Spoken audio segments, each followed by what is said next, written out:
Good morning students, आप सभी का स्वागत है DKP एकेडमी में। मैं दीपक कुमार आप सभी का स्वागत करता हूं। आज के इस वीडियो में हम पढ़ेंगे चतुर्भुज। ओके, तो हम समझेंगे कि चतुर्भुज क्या होता है, उनके प्रकारों को समझेंगे। ओके, तो ये वीडियो बहुत ज़्यादा इंपॉर्टेंट है क्योंकि इसमें आप चतुर्भुज के सारे चीज़ों को समझने वाले हो।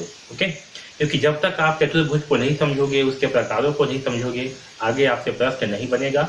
इसलिए इस वीडियो को बहुत ही ध्यानपूर्वक देखिए। ओके, तो चलिए स्टार्ट करते हैं। तो देखिए, सबसे पहले चतुर्भुज क्या होती है। तो देखिए, नाम से ही पता चलता है चतुर्भुज। ठीक है, जो चतुर है ये कहाँ से लिया गया है? संस्कृत वर्ड से। संस्कृत में क्या बोलते हैं? चार को चतुर से बोलते हैं, तो वहीं से ही लिया गया है चतुर। ओके, चतुर्भुज। ओके, तो देखिए चतुर्भुज मतलब क्या होती है। तो चतुर्भुज मतलब होता है चार भुजाओं से घिरे बंद आकृति को चतुर्भुज कहते हैं, यानी कि चार भुजाओं से घिरे बंद आकृति को। ओके, तो ऐसा आकृति जिसके चार भुजाएं हो और साथ में क्या हो? बंद हो। अगर खुला होगा तो आपका चतुर्भुज नहीं होगा। ठीक है, चार भुजाएं जैसे कि ये है, इसमें क्या है? चार भुजाएं हैं। आपका ऐसे भी हो सकता है, ठीक है, या ऐसे भी हो सकता है।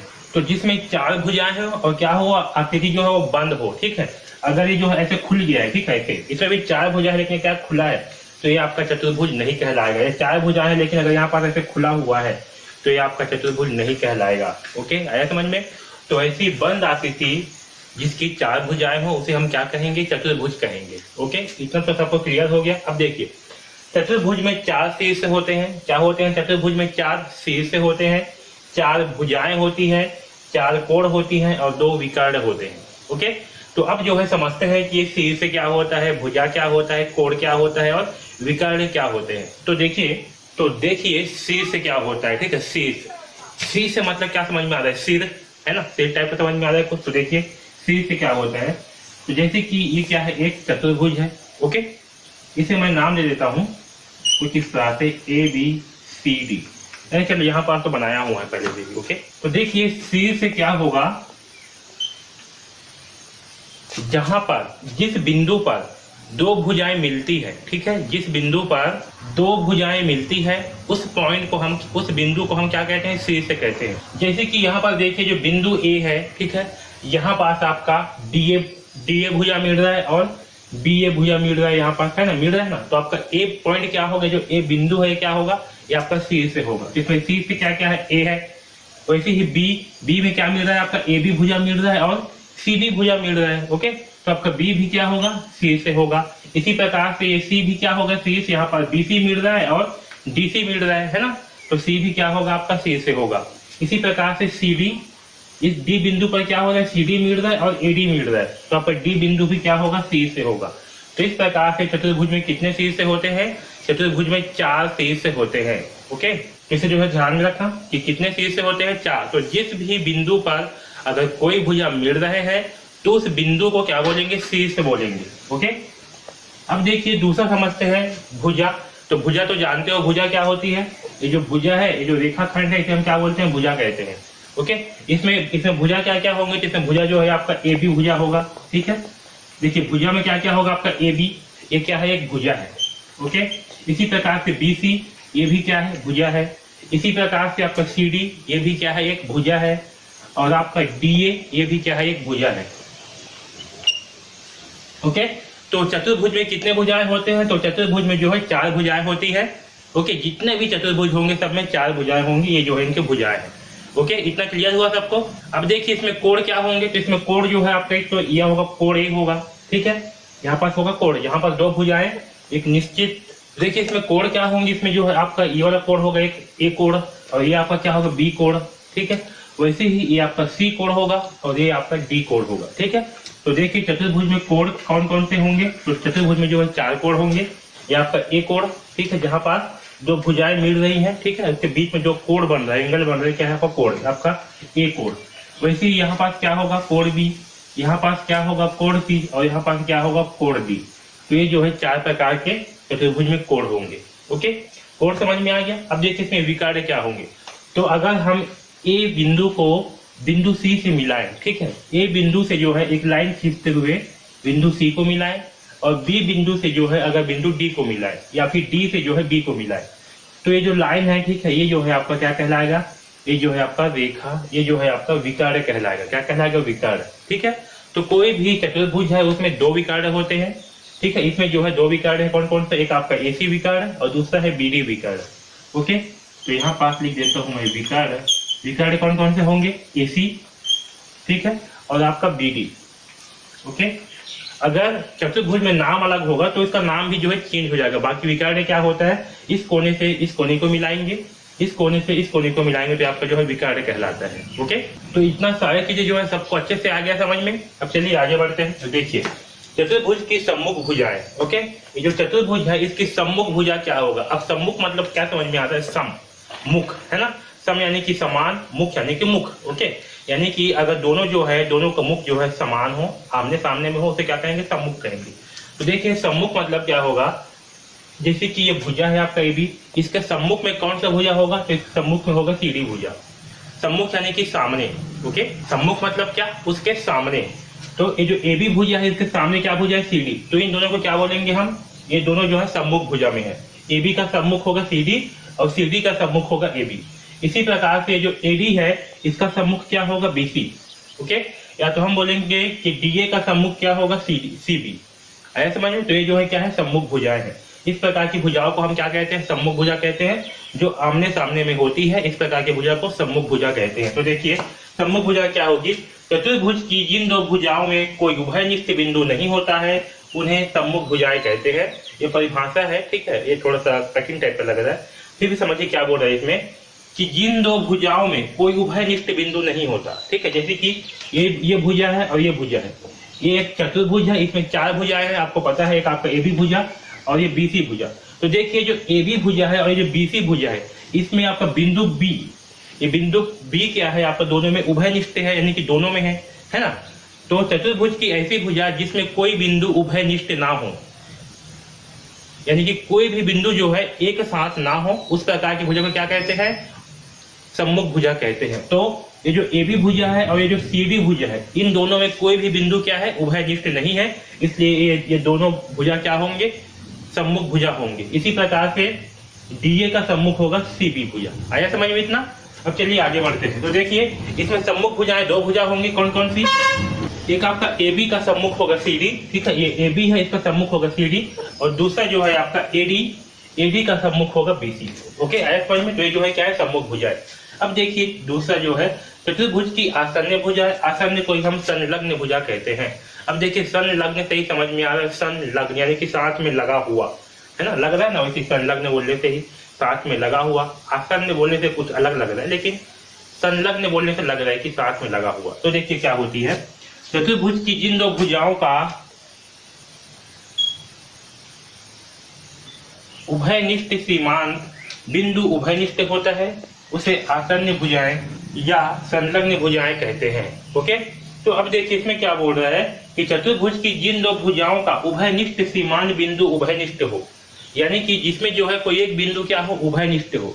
जो दो भुजाएं हैं उसमें कोई एक बिंदु जो है क्या होना चाहिए? उभयनिष्ठ होना चाहिए। तो इसे हम क्या कहेंगे? संलग्न भुजा कहेंगे। जैसे कि देखिए ये जो ए बी है, ठीक है, और ये जो बी सी है, इसमें कौन सा बिंदु जो है उभयनिष्ठ है? तो ये आपका बिंदु बी जो है क्या है? उभयनिष्ठ है। ये जो है दोनों भुजाओं में है ना। तो इस प्रकार के भुजाओं को क्या कहेंगे हम? संलग्न भुजा कहेंगे या फिर आसन्न भुजा कहेंगे। ठीक है, आपको ये सब याद होना चाहिए। ओके, तो देखिए या तो फिर ऐसे बोल सकते हो कि ये भुजा है ए बी भुजा, इसका आसन्न भुजा क्या होंगे? आपका बीसी भुजा, जो इसे लगा हुआ है। इसी प्रकार से ए बी से ही आपका एडी भुजा भी लगा हुआ है, तो ये भी क्या होगा? इसके आसन्न भुजा होगा, संलग्न भुजा होगा। आया समझ में? तो जहां भी आसन्न या संलग्न वर्ड यूज होगा तो मतलब समझ जाना कि हमारे पास क्या है? वो भुजाएं जो है आपस में लगी हुई है, उसे हम क्या कहेंगे? आसन्न भुजा कहेंगे। तो देखिए जो ए बी है इसका आसन्न भुजा क्या होगा? आपका बीसी होगा और आपका एडी भी होगा। ठीक है, इसी प्रकार से बीसी का आसन्न भुजा क्या होगा? बीसी है, इसका आसन्न भुजा होगा सीडी। आया समझ में? बीसी का क्या होगा? सीडी, और आपका एबी भी होगा। इसी प्रकार से सीडी का आसन्न भुजा क्या होगा? बीसी और आपका डीए। ठीक है, डीए का आसन्न भुजा होगा डीसी और एबी, क्योंकि ये भुजाएं जो है क्या इससे लगा हुआ है। तो जिस भी भुजा के साथ में कोई भुजा लगा हुआ है उसके साथ में जुड़ा हुआ है, तो इस प्रकार की भुजा को हम क्या कहेंगे? आसन्न भुजा कहेंगे या फिर संलग्न भुजा कहेंगे। ओके, आया समझ में? तो देखिए आसन्न भुजाएं कौन कौन सी हैं? ए बी का बीसी, AB का क्या है BC और साथ में आपका AD भी होगा। इसी प्रकार से BC का CD, ओके, CD का DA और DA का AB, ये सब क्या है आपस में लगे हुए भुजा है, इसलिए इसे क्या कहेंगे आसन्न भुजा कहेंगे। ओके, तो जिस भी भुजा के साथ कोई दूसरा भुजा लगा हुआ हो या चिपका हुआ हो, है ना, तो उसे हम क्या कहेंगे, उसे जो है हम आसन्न भुजा कहेंगे या संलग्न भुजा कहेंगे। संलग्न यानी कि साथ में लगा हुआ। ओके, तो इतना जो है सबको समझ में आया अच्छे से। ओके, अब चलिए आगे जो है कुछ और पॉइंट्स को पढ़ते हैं। चलिए अब जो है चतुर्भुज की सम्मुख कोण समझते हैं। ओके, इससे पहले हमने क्या समझा था, सम्मुख भुजाएं समझा था। ओके, और आसन्न भुजाएं या संलग्न भुजाएं समझा था। अब जो है समझेंगे सम्मुख कोण और आसन्न कोण। तो देखिए सम्मुख कोण बिल्कुल वैसे लग रहा है, सम्मुख यानी कि समान मुख। तो देखिए चतुर्भुज में पहले कितने कोण होते हैं, तो चतुर्भुज में जो है 4 कोण होते हैं, आपका कोण ए, कोण बी, ये कोण सी और ये कोण डी। ओके, तो सम्मुख क्या होंगे, ये जो ए है इसका सम्मुख होगा सी। ओके, यानी कि इसके मुख की ओर, यानी कि ये वाला पॉइंट। ओके, इसी प्रकार बी का सम्मुख क्या होगा, डी होगा। ठीक है, इसका सम्मुख क्या होगा, डी। इसके सामने में यही लग रहा है ना, इसके जस्ट मुख के सामने में, तो इसका सम्मुख क्या होगा, डी होगा। अब देखिए समझिए इसका परिभाषा क्या है।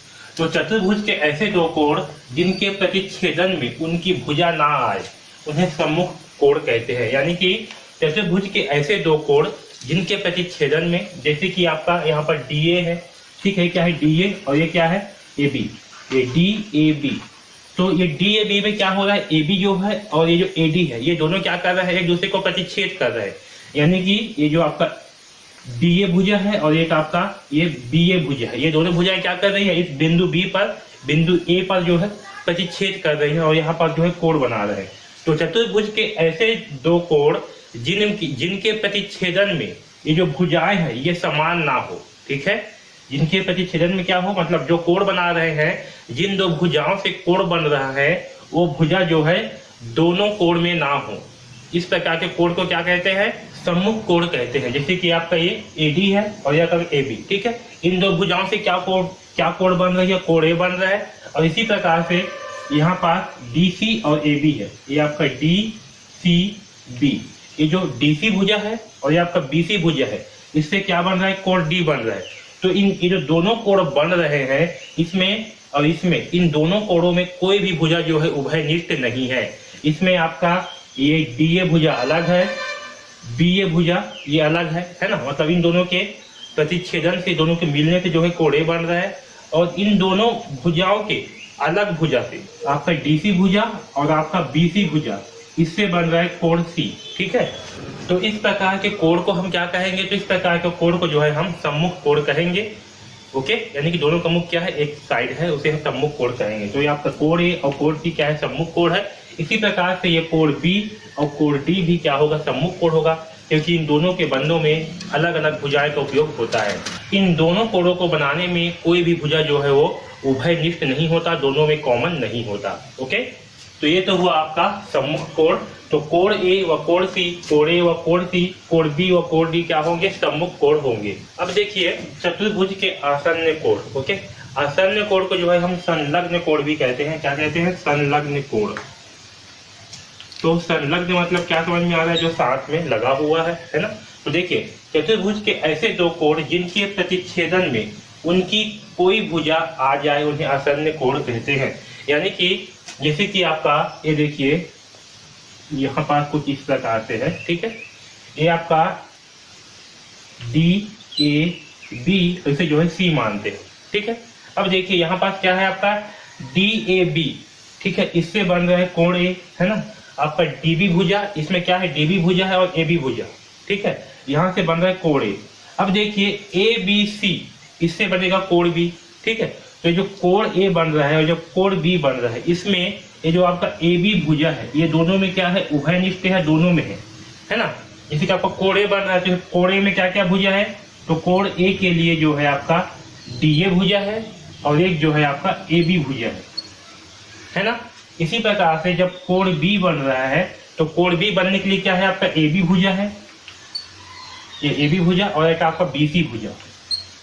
तो देखिए जो कोण B बन रहा है, कोण A बन रहा है, इसमें क्या है, आपका AB भुजा जो है, ये AB भुजा दोनों में क्या है, उभयनिष्ठ है, यानी कि दोनों में है।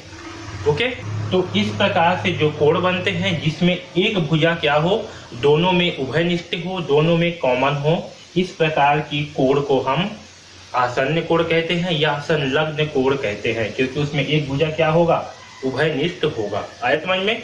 तो संलग्न भुजा, संलग्न कोण किसे कहते हैं, इस प्रकार के कोण को जो है संलग्न कोण कहते हैं, जिसमें एक भुजा उभयनिष्ठ हो दोनों कोणों के बनने पे। आया समझ में। तो आपका कोण ए का उभय संलग्न क्या होगा, कोण बी। इसी प्रकार से कोण बी का संलग्न क्या होगा आपका, ये कोण सी भी होगा और कोण ए भी होगा। ठीक है, क्योंकि इसमें ये भुजा भी उभयनिष्ठ है और ये भुजा भी उभयनिष्ठ होगा। उसी प्रकार से देखिए यहाँ पर, तो कोण ए का आसन्न कोण क्या होगा, कोण बी, क्योंकि इससे जो है लगा हुआ है। कोण बी का आसन्न होगा कोण सी। ठीक है, कोण बी के साथ में क्या होगा आपका, ये कोण सी भी आसन्न होगा। देखिए अगर जो है यहाँ पास एक कोण बी है और ये क्या है, कोण सी है। ओके, यहाँ देखिए ये कोण बी बन रहा है, इसमें क्या होगा आपका, एक ए बी भुजा होगा और एक आपका बी सी भुजा होगा। ठीक है, और जो आपका कोण सी बनेगा इसमें क्या होगा, तो कोण सी में जो है आपका बी सी भुजा होगा और आपका सी डी भुजा होगा। ठीक है, तो इसमें बी सी भुजा क्या है, उभयनिष्ठ है। आया समझ में। इसलिए कोण बी कोण सी क्या होंगे, आसन्न कोण होंगे या संलग्न कोण होंगे। इसी प्रकार से कोण सी व कोण डी भी क्या होंगे, आसन्न कोण होंगे, क्योंकि इसमें जो डी सी भुजा है ये कोण सी में भी है ना, और डी सी भुजा जो है आपका कोण डी में भी है। ठीक है, इसी प्रकार से कोण डी व कोण ए भी क्या होंगे, आसन्न कोण होंगे, क्योंकि इसमें ये जो डी ए भुजा है ये आपका कोण डी में भी उपयोग हो रहा है और ये कोण ए में भी उपयोग हो रहा है। ओके, तो अगर साधारण बात भाषा में कहा जाए तो क्या होगा, एक दूसरे से लगे हुए भुजा से बने कोण को हम क्या कहेंगे, आसन्न कोण कहेंगे या संलग्न कोण कहेंगे। ओके, कोण ए का संलग्न होगा कोण बी का संलग्न होगा कोण सी का संलग्न होगा कोण डी और कोण डी का संलग्न होगा कोण ए। ठीक है, इस प्रकार से जो है आसन्न कोण होते हैं या संलग्न कोण होते हैं। ओके, अगर आपको वीडियो अच्छे लग रहे हैं तो प्लीज़ लाइक ज़रूर कर दीजिएगा और इस चैनल को सब्सक्राइब कर लीजिए, क्योंकि इस चैनल में आपको जो है कक्षा 9वीं के गणित विषय के सारे अध्याय के वीडियोस जो है मिलने वाले हैं। ओके, तो चैनल को सब्सक्राइब जरूर कर लीजिए और बेल आइकॉन को दबा दीजिए, जिससे कि आपको जैसे ही वीडियो अपलोड हो तो आपको जो है नोटिफिकेशन मिल जाए और आपको एक भी वीडियो जो है मिस मत हो। ओके, अगर आपको कुछ भी डाउट है तो आप जो है हमें कमेंट्स बॉक्स में कमेंट्स करके बिल्कुल पूछ सकते हो। ओके, अगर आप जो है कक्षा 9वीं के गणित विषय का कंप्लीट कोर्स चाहते हो बहुत ही कम दाम पर, जिसमें आपको प्रश्नावली के सारे प्रश्नों के हल मिलेंगे, सारे कॉन्सेप्ट मिलेंगे और साथ ही में आपको जितना भी प्रश्न पूछना है, जितना भी डाउट पूछना है आप हमें पूछ सकते हो। इस कोर्स का लिंक जो है आपको डिस्क्रिप्शन में दिया हुआ है, वहाँ से जा करके जो है आप इस कोर्स को परचेज कर सकते हो। ओके, तो DKP एकेडमी से जुड़ने के लिए धन्यवाद।